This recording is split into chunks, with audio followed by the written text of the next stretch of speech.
So today in Module 1, Rhetoric, we're going to look at narrative. And the word narrative just simply means story. There are different kinds of narratives. There's ones where you make up the story, that's known as fictional, and there are ones that are based on truth, things that really happened. But if it follows a story form, then it's known as a narrative. And these are the elements of a narrative. It's also known as a story arc. So you can see that most narratives follow this order. It very rarely changes. So usually the start of the narrative is where you introduce the people, the characters. You introduce the setting, the place, when and where it happens. So the time, the place. And you introduce the conflict or the problem. And then in the middle of the narrative, that's when the action heats up with the problem until it reaches a peak or a climax. And then towards the end, you have the falling action and some kind of resolution or solution to the conflict. Khan Academy is a very good place to go if you need help with any subject that you're working on. They're particularly brilliant in math and science, but they're also very good for English. So they do a very good job of explaining this using an example. So we're going to watch that. Hello readers, I'm going to draw you a map right now, and it's going to look like I've drawn a mountain. But it's not a map of a mountain, it's a map of a story. What? You're saying, how do you map a story? What makes a story pointy?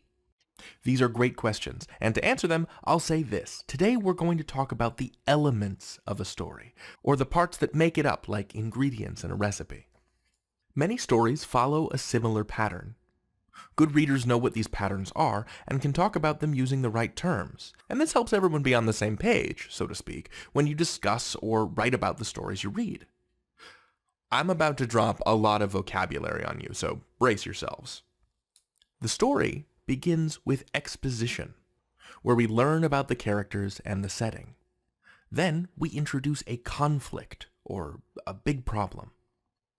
As the characters begin to interact with the conflict or try to solve the problem, we enter rising action, this upward slope of the story mountain. When the conflict comes to a head, we hit the most exciting part of the story, the climax. Here, the conflict can't go any further. We're at the top of the mountain. There's nowhere else to go except down. After the climax, after this most exciting part of the story, we enter falling action. The climax will happen much closer to the end of the story than to the middle. It's not a symmetrical mountain. The action slows down, the problem has been solved, or maybe the problem has changed, and the characters prepare for the last phase of story, the resolution. This is where we tie up loose ends, characters reflect on what they learned, maybe set up a sequel. Now, look, that was a lot of information all at once. In order to make sense of it, let's apply all of those terms to a story.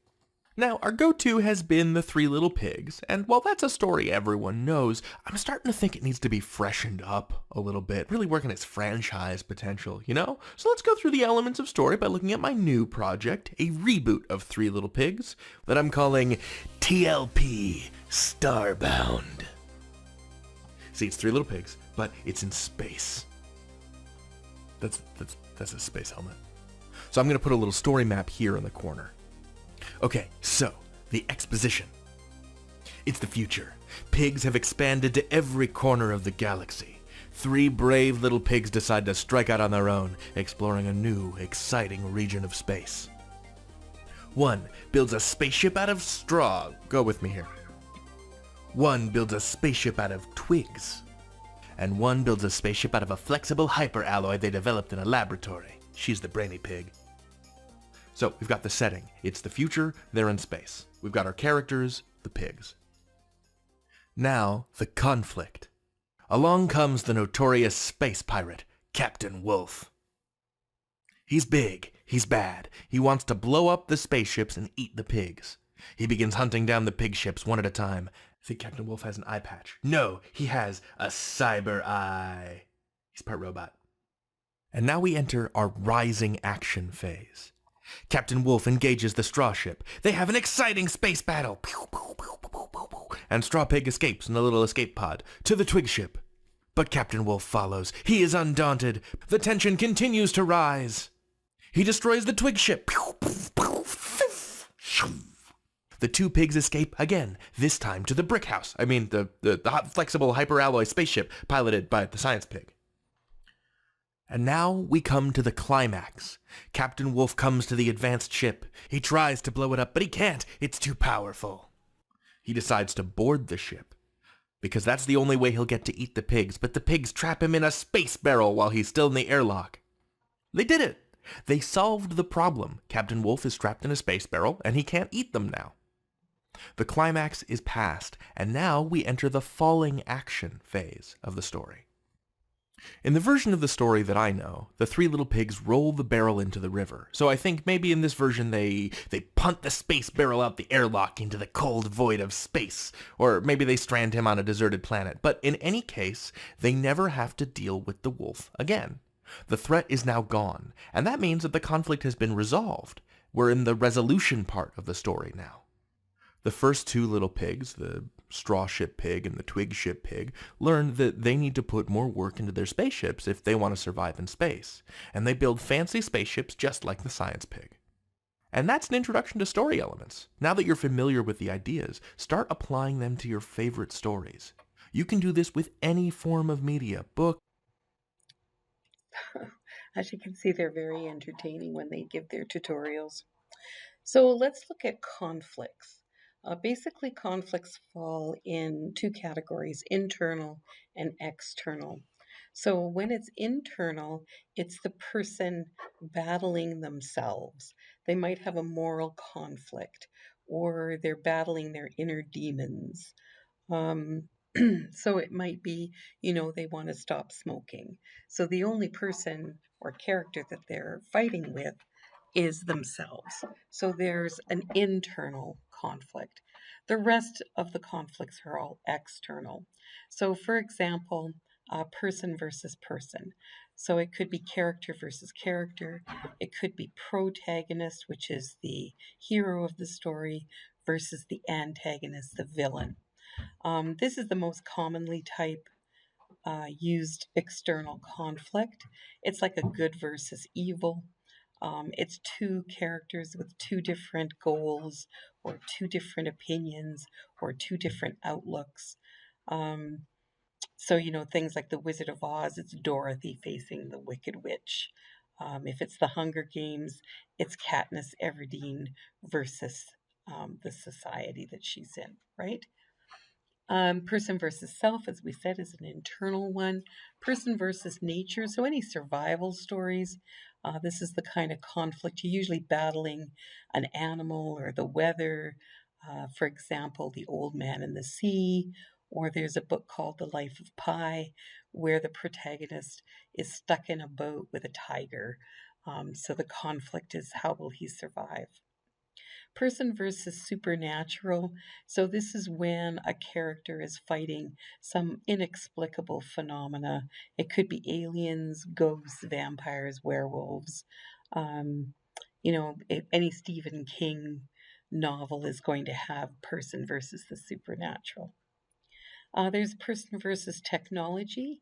So, in this type of conflict, science has gone beyond what humans can control.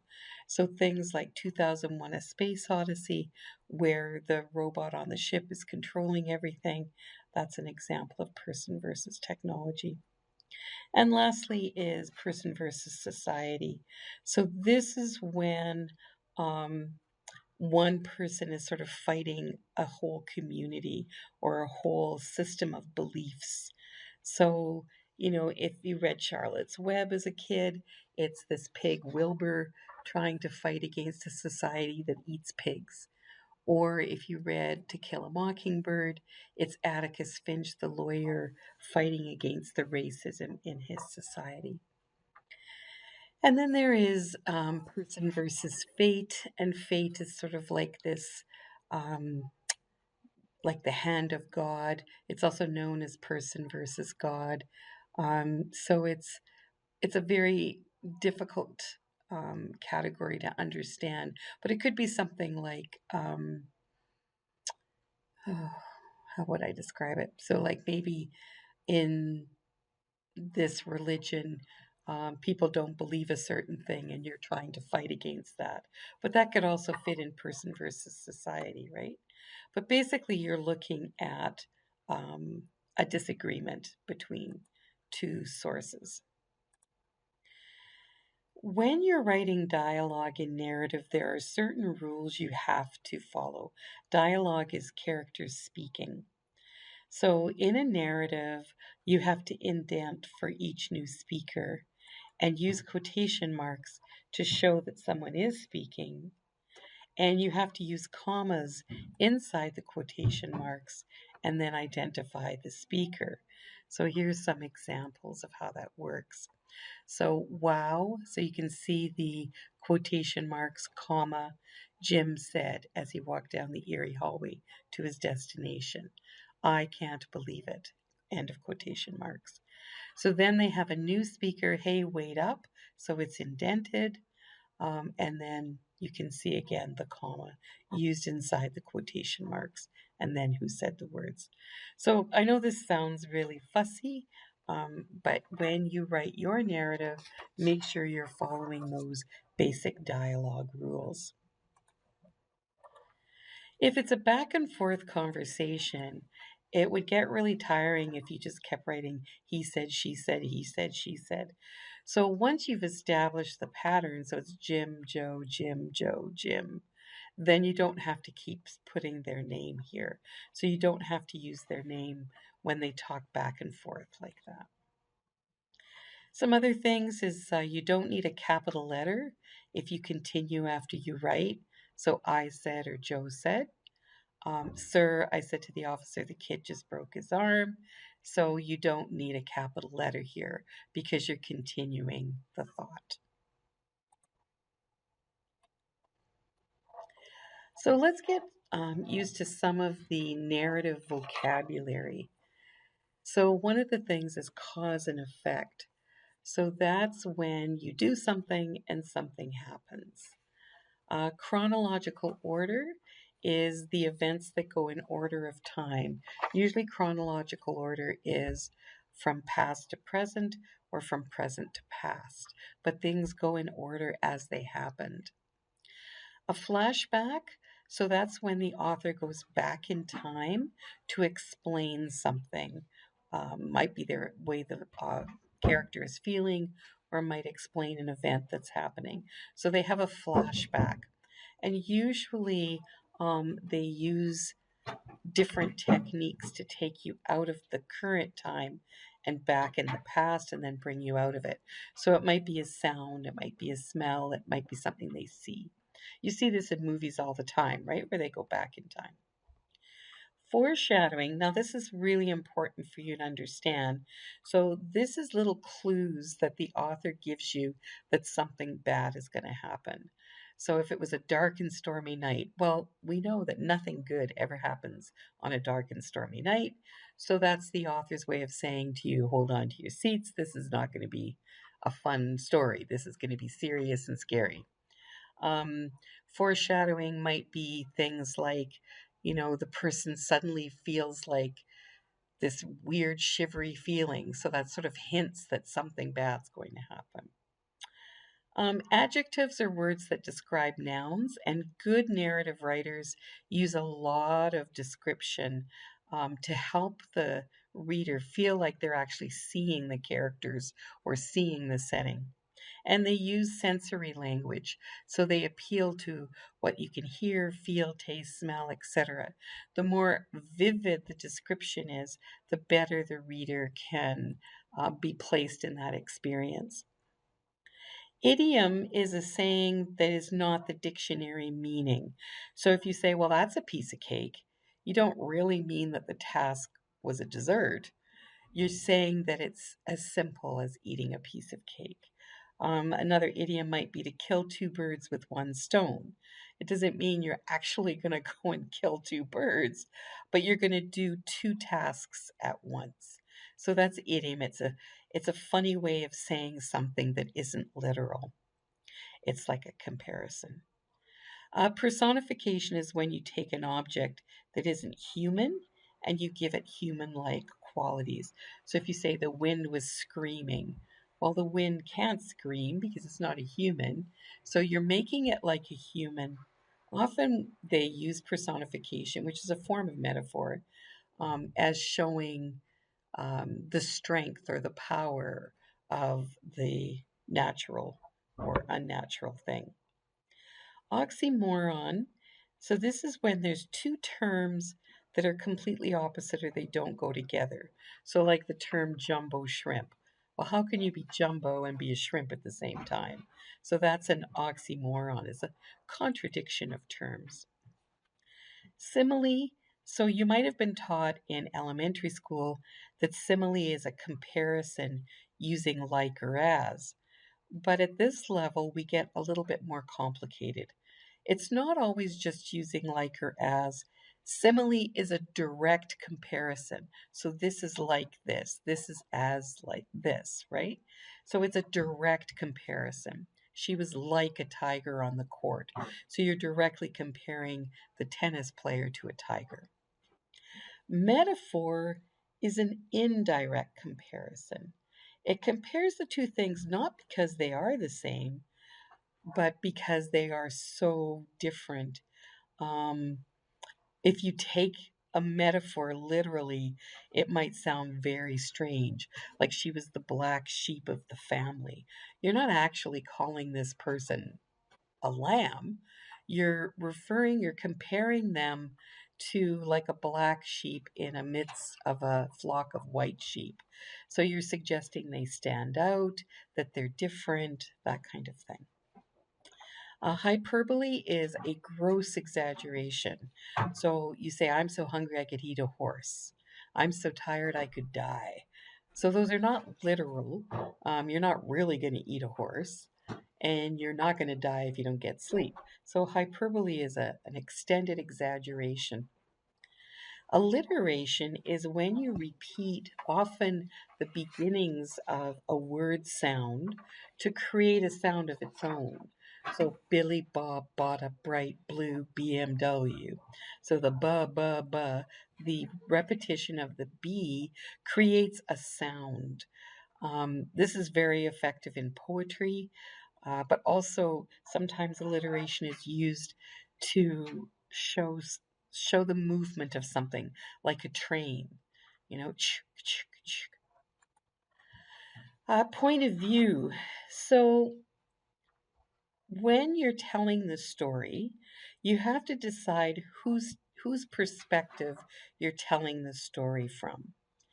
If it's from a first person character or person narrative, you use things like I, me, we, us. It gives the reader kind of a front row seat to the story. It's a way of the writer building a relationship with their readers. They're bringing the reader in close. Um, you have to be careful, though, with first person narrative because sometimes the narrative isn't credible. So, in other words, you can't believe the character. There is a very famous novel called The Stone Angel by Manitoba writer Margaret Lawrence, and it's a little old lady reflecting on her life. But if you believed everything in that story, you would be naive because what we discover about this woman is she's very proud and she doesn't like to admit some things in her life. She hides from the reality. So sometimes authors use first person to build that relationship with you, but you do have to always keep in mind, can I trust this narrator? Another book is Catcher in the Rye, and the person is telling the story from a mental institution.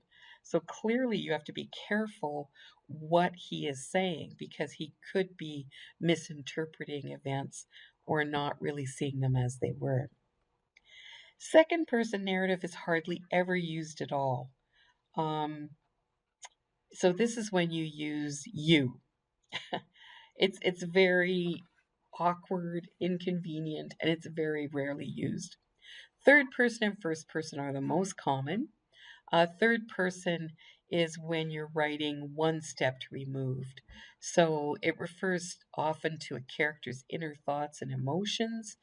They can go in and out of people's thoughts, so it can be from different people's perspective. Often it's known as the God's eye view or omniscient because they can tell you what all the characters are thinking and seeing, whereas first person can't do that, right? So there's third person, which could be limited to how many different characters you get the perspective of, or omniscient, like a God's eye view. So, one of the other things we're going to look at is character. So, how do you determine who these characters are?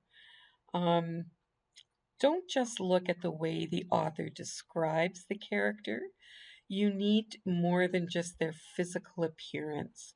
So, what do they say about themselves? What do other people say about them? What do they do? What are their actions?